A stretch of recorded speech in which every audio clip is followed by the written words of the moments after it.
CEOs don't burn out from working too hard, they burn out from pretending. Hi, I'm Walter, and this is the hard truth. They burn out from pretending. Pretending they have all the answers, pretending they're not scared, pretending the pressure isn't getting to them, pretending everything is fine when nothing is fine. And they do it every single day, in every meeting, in every all hands, in every one-on-one with a team member who's looking to them for certainty they don't actually have. That performance, that relentless, exhausting, invisible performance is what breaks them. Not the hours, not the workload, not the deals that fell through or the quarters that missed, the pretending. I want to tell you about two CEOs. Both ran companies of similar size, both worked brutal hours, both faced the kind of pressure that would make most people quit. One of them burned out completely at year 4, couldn't get out of bed, lost the business, lost his marriage. Said in an interview later, and I've never forgotten this, he said, "I was so busy being the CEO that I forgot I was a human being." The other one is still running his company 11 years later, still sharp, still present, still building. The difference wasn't talent, it wasn't resources, it wasn't even strategy. It was this. One of them learned to take the mask off. The other one never did.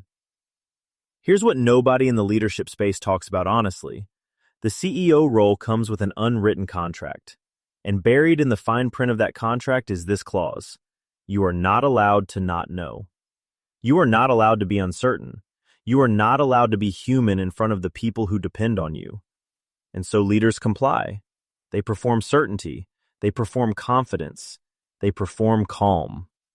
Psychologists call this emotional labor, the work of managing your outward expression regardless of your inward experience.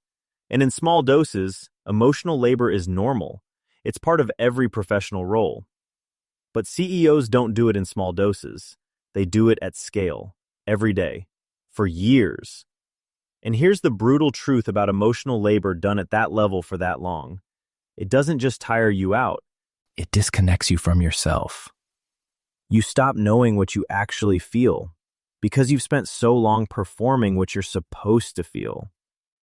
And the leader who is disconnected from themselves is a leader who is one bad quarter, one crisis, one sleepless month away from total collapse. Now here's where the conventional wisdom gets it wrong. Most burnout advice tells CEOs to rest more, take a vacation, delegate more, set better boundaries, and again, not wrong, but completely missing the point. Because you can sleep 10 hours a night and still be burning out from the inside if you wake up every morning and put the mask back on. Rest doesn't fix pretending. Only honesty does. The CEOs who last, the ones who are still standing and still sharp a decade into building, they share one trait that never makes it into the Forbes profiles or the keynote speeches. They found somewhere to be real. A therapist, a coach, a peer group, a partner. One honest friend who isn't on the payroll and isn't impressed by the title.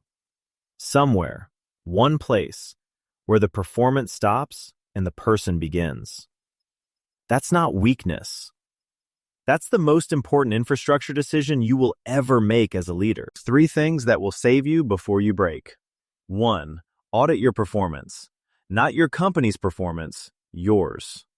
Ask yourself honestly, how much of my day am I performing versus actually being present? If the answer is most of it, that's your warning sign. Not the workload, the performance load. 2.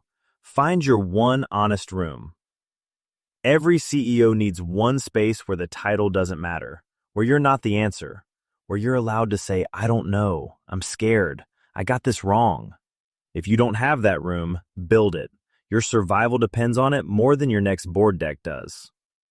3. Separate your identity from your role. This is the hardest one, because most founders and CEOs have fused who they are with what they've built. So when the company struggles, they struggle. When the company is threatened, they feel personally threatened. That fusion is what makes the pretending feel necessary. Untangle it. You are not your company. Your company is something you built. There's a difference. And knowing that difference is what keeps you whole when everything around you is on fire. Here's the hard truth. Burnout is not a productivity problem. It's an authenticity problem. The leaders who last are not the ones who work the least or rest the most. They are the ones who have learned to be honest, with themselves first and with the right people second. The mask is heavy, and you've been wearing it a long time. You don't have to keep wearing it. That's not a sign that you're not cut out for this. That's the sign that you finally are. If this hits somewhere real, share it with a leader who needs to hear it. And if you're not subscribed yet, this is the kind of conversation we have here every week. Welcome to The Hard Truth.